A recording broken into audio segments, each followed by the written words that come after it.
It's a power of like adrenaline just like rushing through. It's like when you go on stage, you see everybody, but like at the same time you see nobody.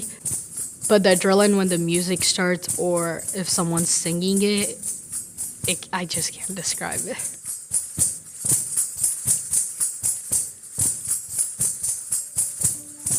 There are many different Indian classical dances. Bharatanatyam originated from the south. It's a very traditional Indian classical dance that's been passed down for generations, and it's a very beautiful and divine art form.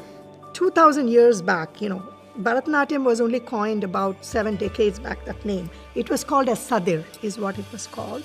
And it was mainly danced by the courtesans or the handmaidens of God who were in the temple. They were dedicated to the god, and there were dances for each rituals in the temple. That's how it all started. It's like ballet, it takes years of rigorous training. It's huge. There's so much to learn. And I find myself in it, which is why I've been doing this for the longest time. And I've been teaching for 40 years. And I think it's only because I have that respect for that art form. And I have that passion for the art form, and I really teach true to my heart to the students because I want this divine art form to be handed to the next generations.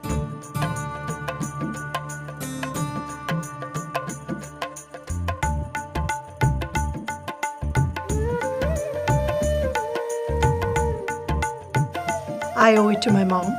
My mom learnt Bharatanatyam when she was younger. So she took me to my guru, who was a doyen of the Tanjai traditional form of Bharatanatyam. In those days, even then, he had about 200 students.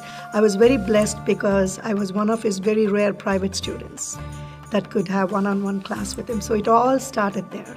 So I owe it all to my mom and my dad, to my parents. For the longest time, I was a solo performer. But then when I had my daughter, there came a time when I had to step back a little bit. That's when my mother encouraged me to start teaching. I just love it. I love performing and love teaching as much.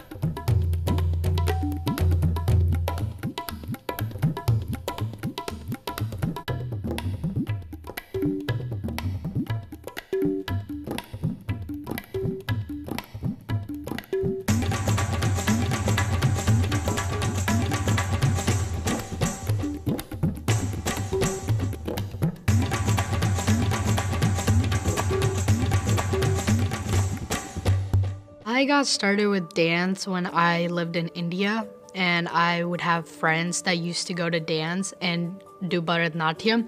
But once I actually started dancing, I love dancing. I really, really enjoyed dancing. You get to be yourself.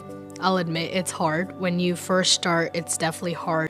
But if you persevere and keep and go through it, you will have a good journey in the end, because you will learn a lot more about cultures, but you'll also learn a lot about yourself through this journey.